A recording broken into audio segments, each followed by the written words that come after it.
Is now Fired Up Freedom. I just want to do a little bit of a recap of season one. It was amazing. I had so much fun, a lot of amazing guests, a lot of great conversation. It was really, really awesome.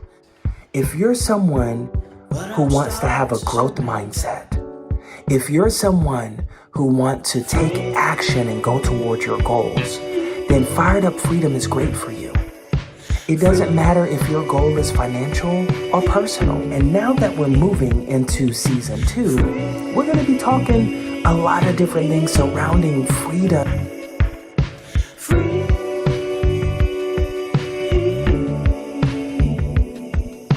I already had a lot of headline shows.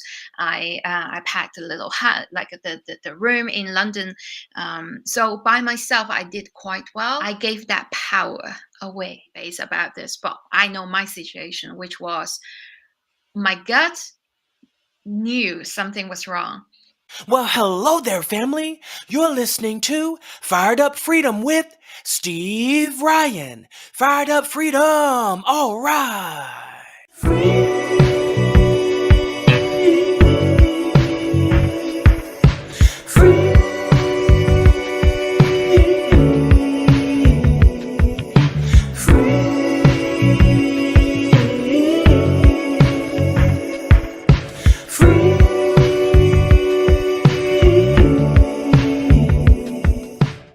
Do you ever have moments where you feel stress, anxiety, or it's hard to sleep? Then meditation may be the perfect thing to help you. Come and join our meditation channel where there's 24 hours a day on-demand meditation music. It's time to have freedom from the noise. All right. Welcome to Fired Up Freedom, which used to be Fired Up Friday. All right. So this is season 1, episode 18. Now, earlier, a couple of episodes ago, you met you met Fifi Rong. I almost said you met Freedom. You met that too, but you met Fifi Rong and you heard her story. It was called Fifi Rong, Her Story Will Bring You to Tears. Now you're going to hear about how she overcame those things that brought her to tears. You're about to hear that. See, a lot of times when people get to a certain place and they have some success, sometimes people will see that like, I want that. But do you want what that person went through to get there? And sometimes knowing what someone went through to get to where they are, what challenges they overcame, how they overcame those challenges, and to see them excel, that can be very inspirational because it gives all of us hope that if we're going through something, that we can overcome it. We can still reach our goals. That's what this inspires and helps us to see. All right. So enjoy this coming up. You know how I feel about Fifi. She's all right by me. All right. So this is Steve Ryan with Fired Up Freedom. Episode is coming up shortly. All right. Fired Up Friday is now Fired Up Freedom. Hey, good morning, Fifi. Nice to see you again. Good morning, Steve. I feel strong. I feel fired up. And in fact, I've got myself a t-shirt. Oh, yeah, you have to wear it one of these days or take a picture and that'll be cool to post it. Yeah, after So, I receive it. but cool. So we're back for round 2 today. So today, you're going to share some more of your story and let's we'll get started with that. Yeah, so where was I last time? Just give me a brief summary because your summary says better than like Well, you last can lead time, your audience in. Yeah.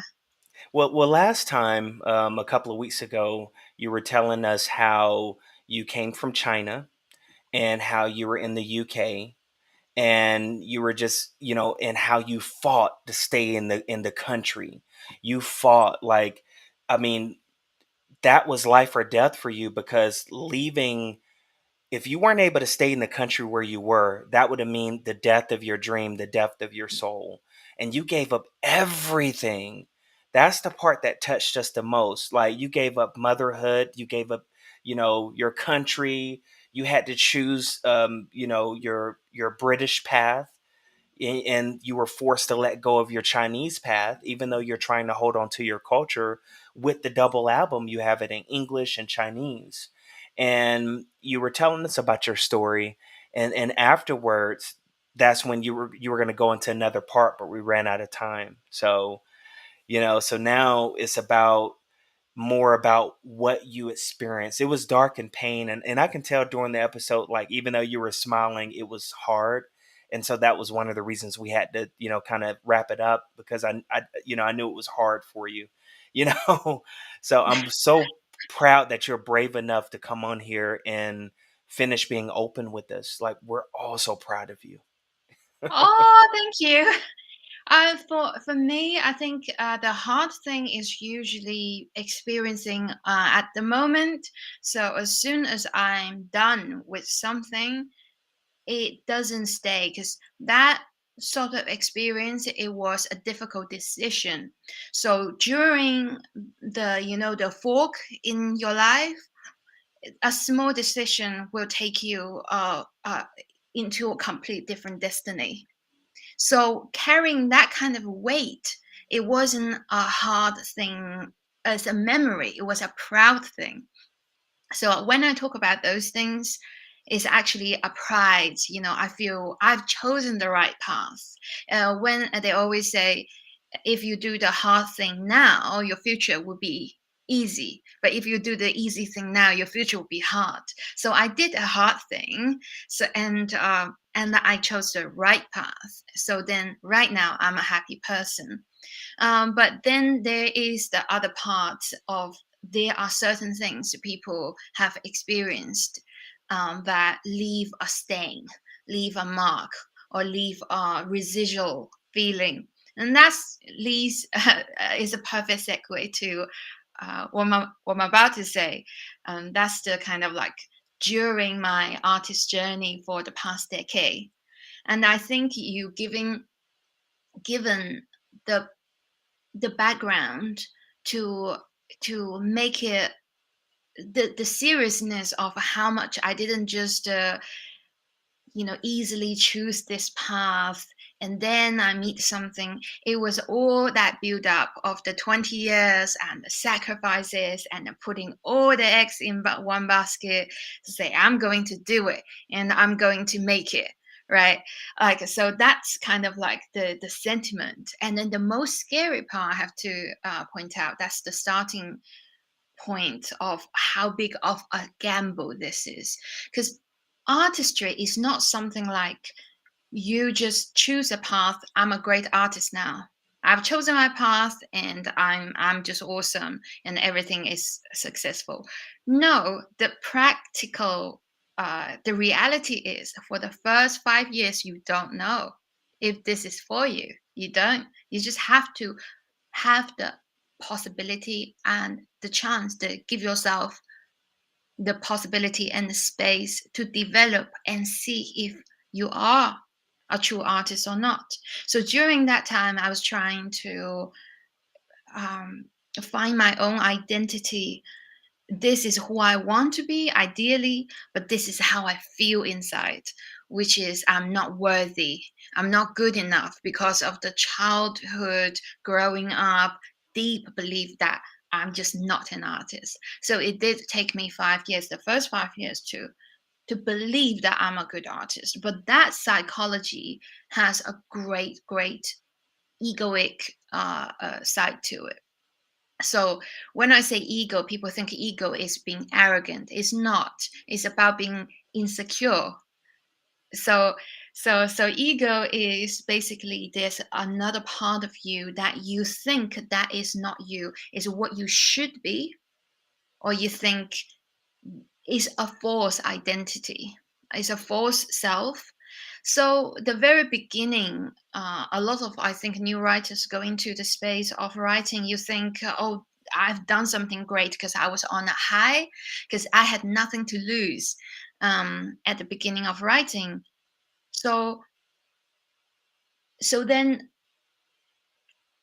at the time you will have no fear when you have nothing to lose. You're just like, okay, I'm not a writer, but let's see what's inside. So I wrote, like, I was riding that high for a whole year. and writing everything. It's like everything turns into a song because I started to write poems since I could remember, like maybe 5, 6, 7, 8 years old. It's always in me. I always have this urge and this expression that I want to use an artistic medium and form to express how I think and how I feel. This is a built-in DNA thing. So always had that. I didn't know the medium eventually came to be music. So always had that.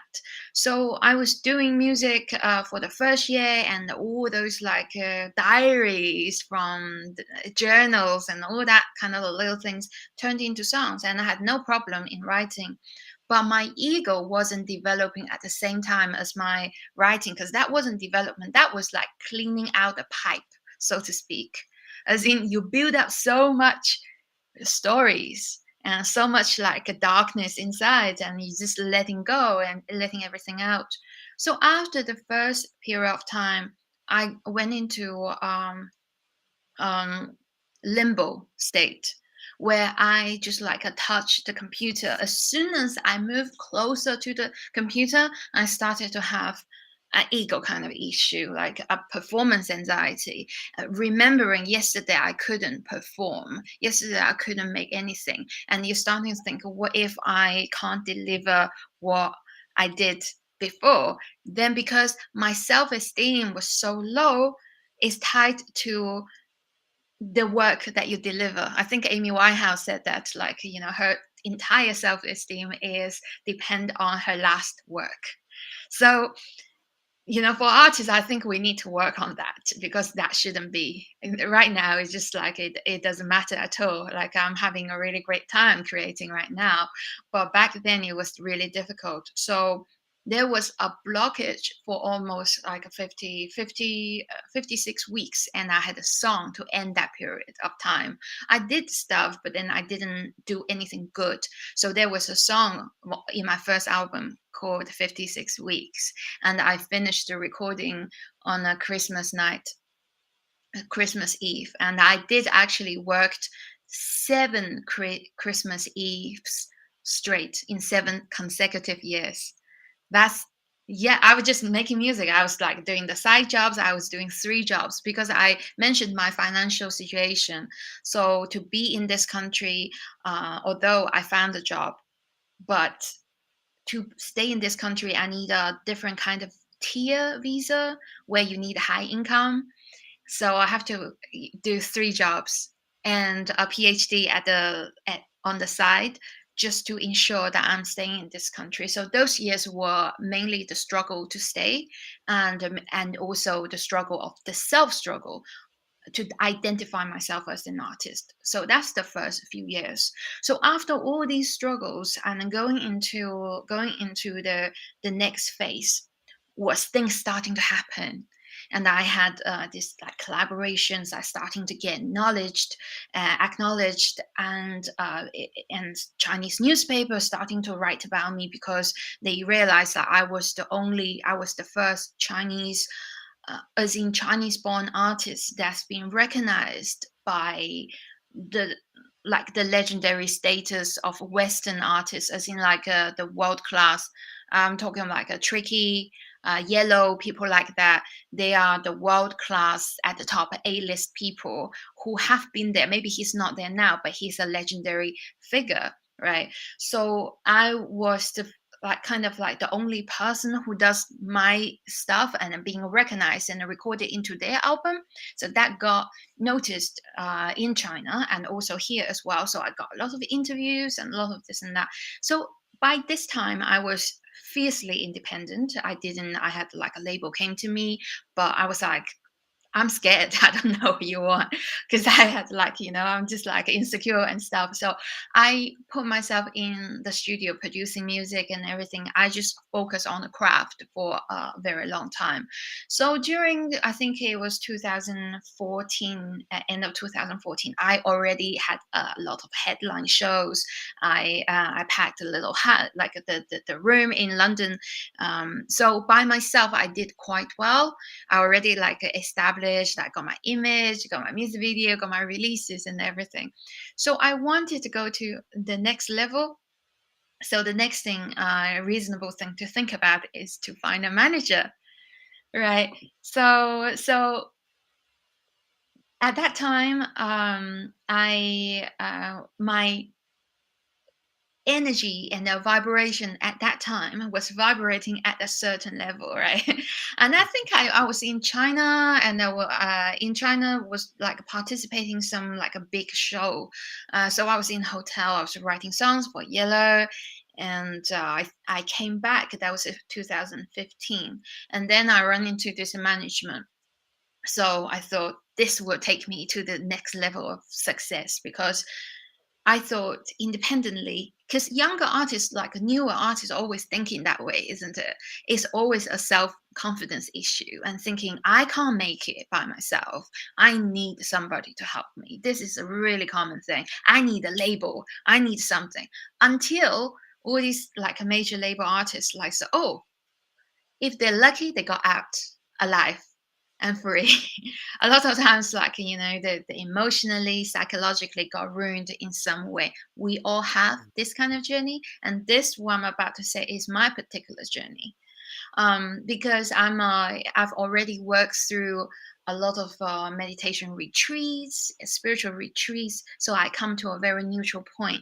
I'm not like you know uh, in a position to say, don't, like, this person is bad, that person, like, I'm innocent. It's not like this. I see things in this way, that I was vibrating with my then energy at a certain time that would attract certain things that's a perfect match at the time. So my analysis is that I was very insecure. I was very easy to be, because I didn't believe in myself, so I could easily fall into a position of listening to somebody else. And then this management wasn't the first one who asked me to go to a shortcut in music to write those kind of like a bigger pop songs, a direction that I didn't believe in, I didn't feel like. But because my self-confidence was low, so I would just listen. And also, I was in a position of, if I didn't do this, I couldn't move on in this route. So, because I've already put all my resources and everything, my hope and belief in one bet, by now you already know I like to gamble. So I gambled and I lost. But I can't say it's a total lose, because I did gain a lot of writing skills from this situation. So, and also, I during this time I became a full-time independent artist. The only thing that was really tormenting was the outside look doesn't match with what's going on the inside.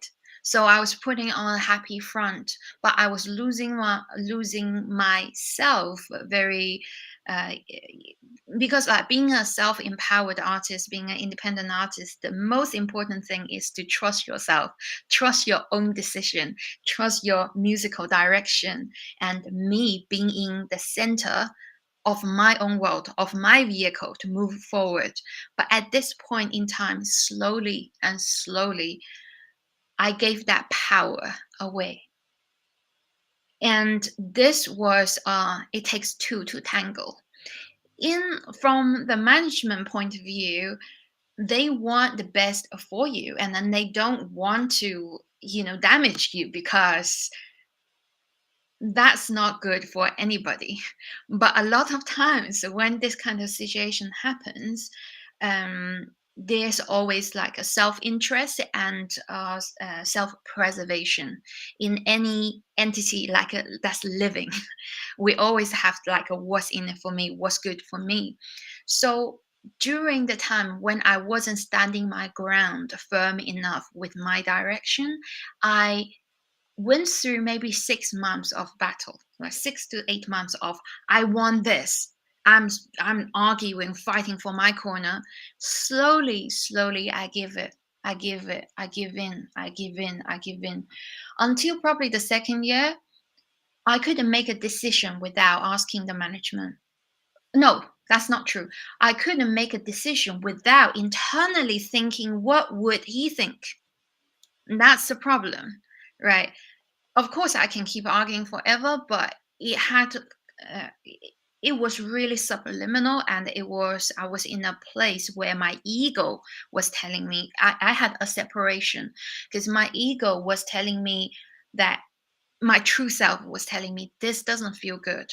I'm depressed. I'm more and more depressed. I feel controlled, and I feel I'm not happy. I feel really alone.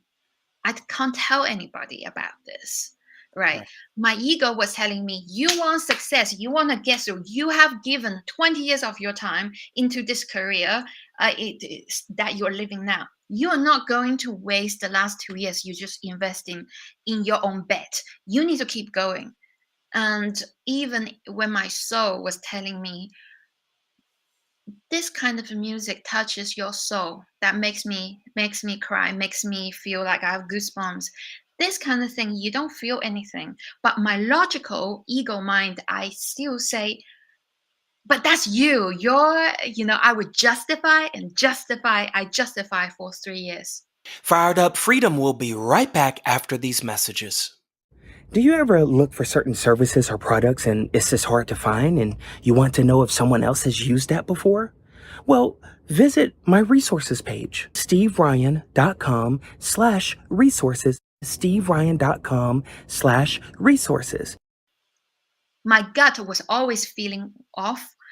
My logical mind was always trying to talk me through, like, this is the right decision, you want success, you want this, until a point where I was so depressed that I had like serious anxiety issue. My productivity has gone down to probably not even an hour a day. All I did was cry and cry for 2 hours, and then come back for a few minutes, and then go back to cry again. And then the energy was like building so much, and I couldn't help myself. So at that point, I almost gave up. Like, I was questioning myself. I feel no joy in creating anymore. I feel no joy anymore. Where is my passion? For all that I have gone to now, and I lose it all. And also, there's another thing. I can go through a really bad abusive relationship. That doesn't hurt me, because that doesn't get close to my soul. My soul is where the music is, where the creativity is. I can go through poverty, or I can go through a visa situation, a bad breakup. These things I can heal. But what I just described about something I care the most, when there is corruption in my core about my love for music, then it's a total breakdown. It's a total crumble without being able to talk to other people. It's a self dissonance, cognitive dissonance within myself. So a lot of depression comes from, like, situational depression comes from this. Not like there's a lot of like a different debates about this, but I know my situation, which was my gut knew something was wrong. My logical mind trying to defeat that. So I have a split, and it goes worse and worse and worse, and I wouldn't accept it, and I just get worse and worse and worse, until a point where I feel no joy in life. There's just no joy, because the last thing I care about and I put everything into, I lost that joy. I don't have that anymore. So it was really confusing time. And also, I blamed myself for my depression. I blame myself. I didn't know it was the management itself that was in a wrong setup. I didn't know. I was like, I am so bad. I'm so spoiled. I have a great management, and that shares most of my workload. All I need to do is do me. Well, I'm not happy. What's wrong with me?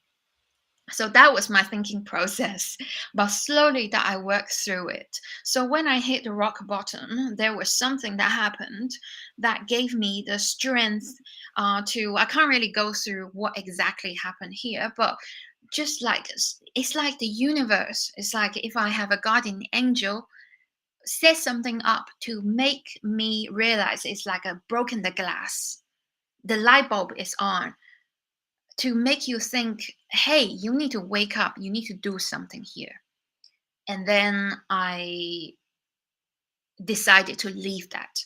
But by the time I leave that situation, I was imagine, I always use this kind of analogy, like when you have perfect legs and arms, which you haven't used for years, what happens? Right? You are scared to walk on your own legs. You are scared that you have no strength to walk out of that situation, to start all over again. It was the most scary thing. And now I'm proud of myself for doing that. But it took me quite like a year to slowly to have less panic attack, or less, that horrible feeling when you think about it. That's PTSD basically. So sometimes, especially after like 6 months after that, I go into like a cold sweat, and because everything I do and say, and every word that I get out on the internet or something, my thinking was programmed into what would he think of this decision in what I say online, just like a simple tweet. It has gone. What would he think if I make this song? After I left that, I still thinking that way. And then that was like, that was horrible. And I started to wake up early, because I used to go on quite late, because I woke up with this anxiety feeling, like something pain in my chest, and feeling really down. And so I learned a hack that I started to wake up early, didn't give myself to go into that mode. And I went to meditation retreat, and so there was a lot of forgiveness. There was a lot of getting through self judgment.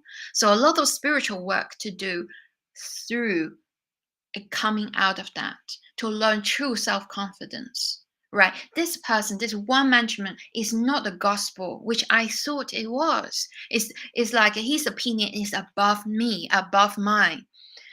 These days, how I learned is that if I have a piece of music, I ask a few people. And when people think what they think and come back, I ask my little heart, what do I really think? Right, and I follow my own heart without being arrogant. Okay, I don't care what you think. I do care what you think, but I care what I think most. So, so the lesson of that was so close to losing music, the only thing I have in my life. And slowly I got it back, but it took me quite a few years to recover. Right now it's 2021. And I would say, yeah, this year is better than ever, feeling wise, energy wise. But slowly, it was a slow journey to recover from the energy. And I never felt into this kind of situation. I was more empowered in my early days, when I told you, because I was my own boss. So this lesson is that I can never give my power away again, especially not about music. Right. Hopefully, yeah, hopefully not about anything. That's inspiring. So you found a way to keep moving forward. So even with your background story, even with what you went through, even with you seeing and thinking that something was a failure, it actually helped you got to where you are now today. And it's amazing because your spirit is great now. Your spirit is good. Like It's you, clean. yeah. It's clean. There's pure Yeah, positivity. Now I don't have to think, what do other people think of me? right, Before, I was in a space where not just I have to care what this person thinks of me. I was judging me at the whole time. So I was separate from myself and always feel bad about me. As right, in, I could have done better today. I It was like almost like I'm my own enemy. I'm failing myself every day. And it's just having an internal fight, and feeling sometimes like going to a really kind of like a low emotional state. And I mm, think that really comes from the early days, where I thought I wasn't good for music or something like that. But these days I don't have those kind of problem at all, because since a really great meditation retreat, I have forgiven myself. I've merged into this is what I think I should be, and this is me. Now I'm just one thing. Mhm. I just giggle if I felt on something. I just like kind of, oh well, I love me. So yeah, so it's all possible to change. There's not, like I'm right now, like really, really am a confident and a clean energy person. I don't have baggage. I don't carry anything with me. So it's not hard to say those things because it's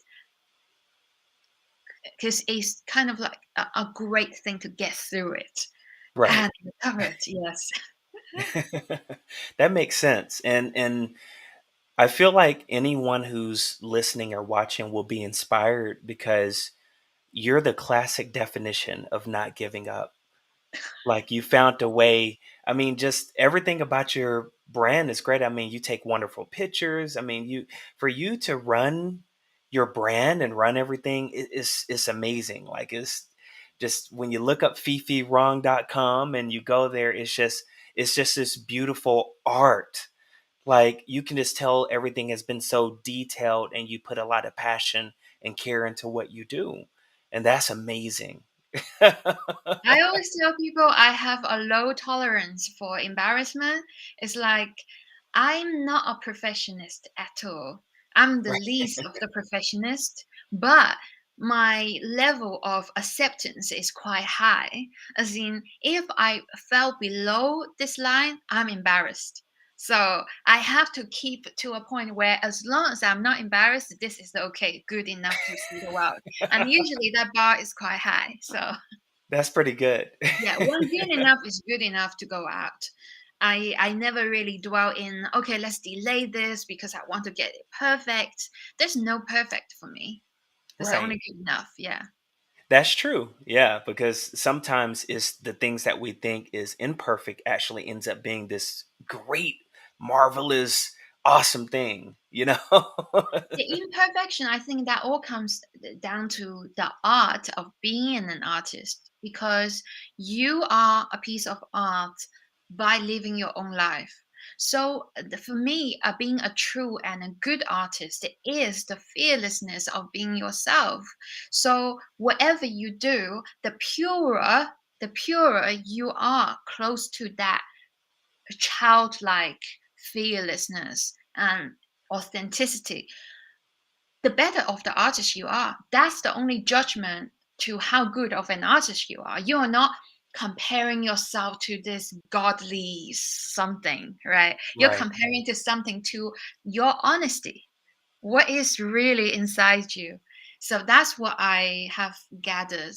And then that's what shines. So there's no reason to put like to see yourself as not you, Right. but something ahead of you, right? Yeah. That's not what it is like, because art is so in the moment. To translate Yeah. something that is so easy, it should Yeah. be easy, it should be effortless. The only times that was hard, it was because ego was in the room. Hmm. Get them out of the room and you're a great artist. The more That's the true. ego is further away, the better the artist. It's very simple for me now. Well, today is a great day because this is also the launch of your campaign Yeah. officially. So we're going to be right back and we're going to talk about that. Yay! Fired Up Freedom will be right back after these messages. Do you ever have moments where you feel stress, anxiety, or it's hard to sleep? Then meditation may be the perfect thing to help you. Come and join our meditation channel where there's 24 hours a day on demand meditation music. It's time to have freedom from the noise. All right, we're back. All right. I'm always ready to be a better me. so so today you're officially launching your double album. I've had a chance to listen to it. Thank you so much for letting me hear it early. Like, and you have your English side and then you have the Chinese side, like double album greatness. So tell us about the launch today, the campaign today. Yes. So, where do I start? Is an Indiegogo campaign. So we should have the link somewhere here, Hmm. right? And Yes. basically, we try to get to 30%, and I'll be 30% of the whole fundraising. So we try to sell, as you know, try to get support as much as possible, because the science have shown that when you get to 30%, the success rate gets very much higher. So I'm trying to get all my networks and the resources to get everybody to come and help us, come and get this really exclusive stuff I already talk about. This is not donation. This is Right. actually a great offer. Time bound, limited, super, super exclusive goodies that's with your involvement, that's available in 29 days. And the Wow. first day and the last day is the most important ones, especially the first day. So, um, what else? So basically we have the Indiegogo link. It's in the episode description. So definitely go to it now. Support Fifi. You've heard her story. You've heard how she's overcome her story. She is a full-time independent artist. And do you know how hard it is to achieve that? To be a full-time independent artist In without London. a major in London. Yeah, one It's of the most expensive. expensive capital. Yeah, Yes. in Brazil or say in Shanghai would be much easier, because things are 10 times cheaper at least. So Yeah. yeah, it's not easy, and also like, yeah, um we in our musician group and in the NFT space, and also us, we all talk about that. A lot of people just don't get it, because people think music should be free, or music is consumed free on Spotify and all that. In China, I have like 120 million streams or something, but not even one person asked, where do I get the merch? It's not in their consciousness that we need to live too. We need to, and also there is maybe less of a culture of a collector, like a luxury vinyls, music collection. There's not so much culture in doing that. So yeah, not only like selling merch is for the fundraising, is to do something super special for the collectors, for the fans, for the super fans, and for the people who are really digging those special run limited number, the 1 to 100, signed, named, and everything, those kind of goodies. And also I offer a whole bunch of NFTs that can rise in price, and I offer these NFT for free. Yeah. So yeah, and also I offer a part of my album as the publishing right and the writer's right, offer a small percentage, so you literally own a stake in my this monumental album that it took me 5 years to make, and definitely this is the best work and best songs I've ever done. But it goes so far beyond just music. We have like the life-size oil painting, and then the mosaic art with your photo submission that that goes on to all the merch and all the t-shirt, and also even the vinyl slip mat, like the vinyls, like everything. So, and only available during this time. Wow. So people are actually able to become a part of history. Yes. Yes, I also want to share my idea of this history, like tattoo. Your release in the history of mankind is so meaningful. I have a tattoo in 2018 around my legs, and is a crown around my legs. Because I was releasing an EP, which I did a crowdfunding campaign of as well. The EP is called The Crown. And I was looking for cover art everywhere. I just wasn't connecting, wasn't feeling. And I say, do you know what? I'm gonna tattoo a crown on my body and take a picture of that. and to put it on there. And it has double meanings. The deeper meaning is that I tattoo something on my body which will last forever for the rest of my life to show my commitment to music, my commitment to this piece of work that will be tattooed in the history of mankind. So I love those Wow. kind of deeper meanings. Yeah. Wow. Well, it's been awesome today, and I'm so fired up and ready for people to jump over to your campaign. So, as we wrap up, go to the Indiegogo link, is right there in the episode. Support Fifi. And it's not just supporting her, you're actually becoming a part of history. Yes, and I will be live streaming most of the day around different platforms. So yeah, just like follow me and you will be notified. Yeah, so you can get all her information on her website, fifirong.com. That's for those listening, that's www.fifirong.com. And the Indiegogo link should also be on there as well. So, all right. Well, it was great having you today. This was so awesome. Thank you. I can't wait to hear the feedback from your audience. Yeah. All right. We'll see you later, Phoebe. See you. Bye bye. Running from myself at times, I can't describe the words